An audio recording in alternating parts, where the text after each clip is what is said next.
I'm a native of Jackson, Mississippi. I've been here practically all my life in Mississippi. And I have two wonderful boys that I love so dearly. And I'm an advocate. I advocate for women like myself that live with HIV. And in my spare time, I enjoy helping others. In the year 2016, I was diagnosed with HIV. And what happened was that I ended up going to one of my doctors just so that I can get some sinus issues taken care of. And during the time I was seeing my ENT doctor, he scheduled for me to have a surgery. And when I had the surgery, he brought me back in to explain to me that he had to do some extra things during the surgery and ran across something that he had to take care of. And he asked me then, was I ever told that I was HIV positive?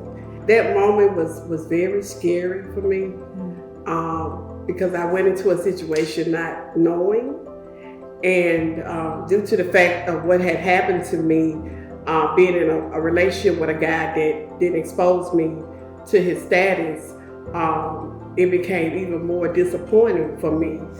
And so during that time, when I found out, of course I was afraid, but there was a part of me that was more confident because of the fact that, I had family support, people that loved me, and I knew that I would be able to make it through it.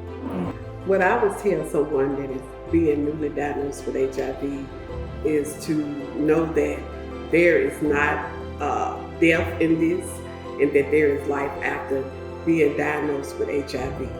And to know that as long as they have family support, any support from anybody will be able to help to get through this moment, and to reach out to those that will possibly be, people that they can trust to be able to walk with them through this process. Well, the reason why I wanted to share my story, because of course I represent women of color living with HIV, and there are so many women that live in silence due to, spouse abuse and stigma and things like that. So I wanted to be the one to raise the voice and speak out loud for women that can't speak for themselves.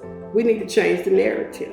The narrative around that is only gay men that's vulnerable and acquiring HIV and AIDS. We need to know that there are women of color, there are children that have been born with HIV, and even today as an adult still living with HIV. And so I feel like if we change the narrative and get people to understand that this disease does not have a limit on who it touches. People need to be more open-minded, to talk about it. The education is out there to educate the community about HIV, but I feel like we are not willing and ready to be open to the conversation due to the stigma.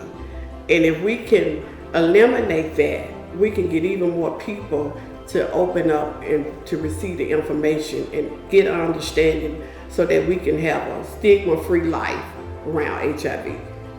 I'm not a victim, but a victor, because when I first got HIV, I had the mindset of a victim, that I had been victimized. Somebody just took away my choice, but it turned into being a victor, that even though that might happen, I still have victory, and I'm moving forward and living my best life with thriving through it all.